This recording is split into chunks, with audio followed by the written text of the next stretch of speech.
इस समय आप ये सीधी तस्वीर देख रहे हैं IBN24 पर। मोदी सरकार ने तीसरा कार्यकाल जोरदार से शुरू कर दिया है।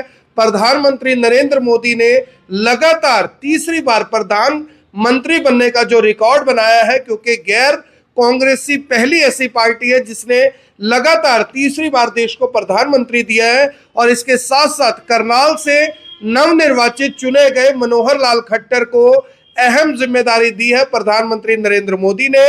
कैबिनेट के अंदर जिस तरह से उनको दो बड़े मंत्रालय दिए गए हैं, इससे कहीं ना कहीं लगता है कि प्रधानमंत्री नरेंद्र मोदी को मनोहर लाल खट्टर से काफी उम्मीदें हैं और उन्हें लगता है कि हरियाणा के पूर्व मुख्यमंत्री के तौर पर अपने दायित्व को, अपनी जिम्मेदारी को निभाने के बाद अब उन्हें केंद्र में अहम जिम्मेदारी दी जा सकती थी, जिसका अंदेशा चुनावों के दौरान राजनाथ सिंह और अमित शाह ने करनाल में दिया भी था कि अगर आप मनोहर लाल खट्टर को वोट करते हैं तो ना केवल आप एक सांसद को चुनेंगे बल्कि कुछ और भी चुनेंगे। आज बात करेंगे मनोहर लाल खट्टर की कि आखिर उन्हें कौन सा मंत्रालय दिया गया है, उनको मंत्रालय मिलने के बाद करनाल और हरियाणा को क्या क्या मिल सकता है और क्या करनाल में अब इस बार कोई बड़ी डेवलपमेंट होगी। क्योंकि जब वो प्रदेश के मुख्यमंत्री थे, करनाल से विधायक थे, तो लोग उम्मीद लगाकर बैठे रहे कि करनाल में कोई बड़ी इंडस्ट्री आएगी, कोई बड़ी कंपनी खोली जाएगी, कोई बड़ा प्रोजेक्ट लाया जाएगा, लेकिन इसमें से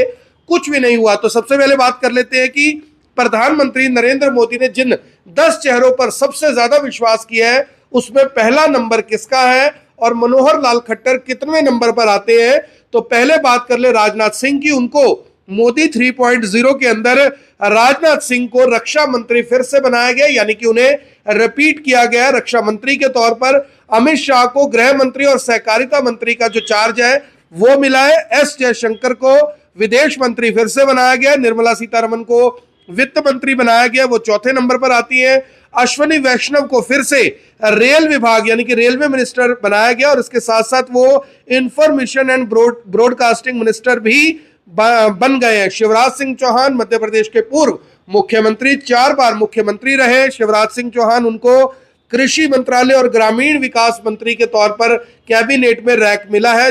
और अगर बात कर ले 7वें नंबर पर पहुंचे मनोहर लाल खट्टर की, तो मनोहर लाल खट्टर को 3 करोड़ आवास और 1 करोड़ घरों में बिजली का जो सोलर प्लांट है वो लगाने के लिए जो लक्ष्य है वो दिया गया। यानी कि देश भर के 140 करोड़ की जो आबादी है, इसमें 3 करोड़ लोगों को घर कैसे दिया जा सकता है और 1 करोड़ घरों में जो सोलर पैनल है वो लगाकर बिजली का बिल कैसे कम किया जा सकता है, ये जिम्मेदारी दी गई है मनोहर लाल खट्टर को, जिन्हें ऊर्जा मंत्री और शहरी विकास मंत्री के तौर पर कैबिनेट में रैंक मिला है। जेपी नड्डा को स्वास्थ्य मंत्रालय और जी किशन रेड्डी को कोयला और खान मंत्रालय मिला है। अब सवाल यह है कि आखिर हरियाणा को क्या हासिल होगा। हरियाणा में 4 महीने बाद विधानसभा चुनाव है।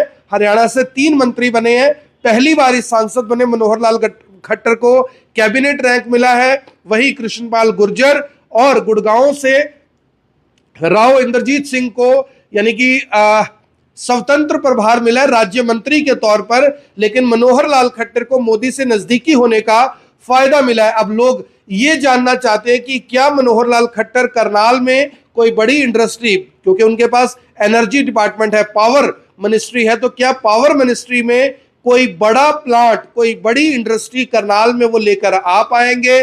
करनाल और पानीपत के लोगों की ये लंबी और पुरानी मांग रही है। इसके साथ साथ क्या हाउसिंग डेवलपमेंट मिनिस्ट्री के अंदर क्या वो और कुछ करनाल में लेकर आ पाएंगे, ये लोगों को काफी उम्मीद है। लेकिन उम्मीद कितनी खरी उतरेगी ये तो आगे चलकर पता लगेगा। लेकिन हरियाणा से 5 सांसदों के अंदर 3 मंत्रालय मिलने का मतलब सीधे तौर पर यह है कि निशाना विधानसभा चुनाव है। अब विधानसभा चुनावों में जनता कितना बीजेपी को पसंद करेगी, बीजेपी को वोट करेगी, क्योंकि कांग्रेस ने भी चुनाव बहुत इंटरेस्टिंग तरीके से लड़ा है।